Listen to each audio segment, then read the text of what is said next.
Suppose you're asked to find the solutions to the equation 4 cosine theta plus the square root of 3 equals 2 cosine theta on the interval from 0 to 2 pi.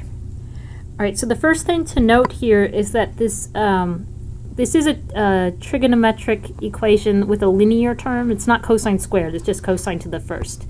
So we can take the same approach in solving this equation as we take in solving just a regular linear equation, an algebraic equation like I don't know, 4x plus 1 equals 3. So if you were solving that for x, I mean, your goal first would be to get x by itself. So subtract 1, divide by 4. You get the idea with that, most likely. So the goal in solving this equation is to first get that cosine theta by itself, get the trig function by itself. I would suggest that you do that first by, well, let me come back over here to my generic linear equation that I made up, and let me put a 3x there instead of just a 3. So if you think about what you would do first in solving this equation over here, hopefully you're thinking about getting the x's together one way or another. So either subtracting 4x from both sides to move this one over, or subtracting 3x from both sides to move this one over. But one way or another, getting the x's together. We should do the same thing in this equation, get these cosine thetas together one way or another. So I'm going to subtract 4 cosine theta from both sides. Okay, so if I do that, I'm left with just square root of 3 on this side. I had 2 cosine theta minus 4 cosine theta, so now that's negative 2 cosine theta. You just subtract those coefficients. And now to get the trig function, the cosine theta by itself, I should divide by negative 2 on both sides.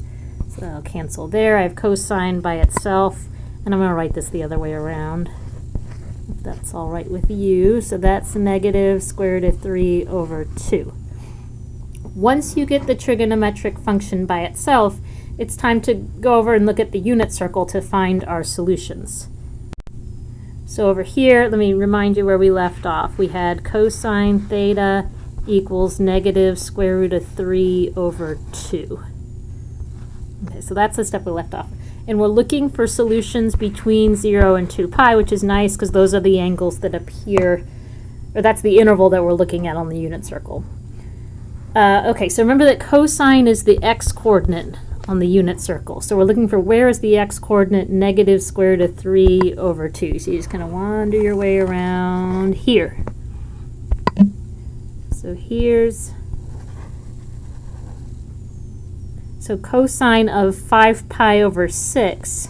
The interval here is showing us that we're looking for radians in our solution. So 5 pi over 6 would be one solution.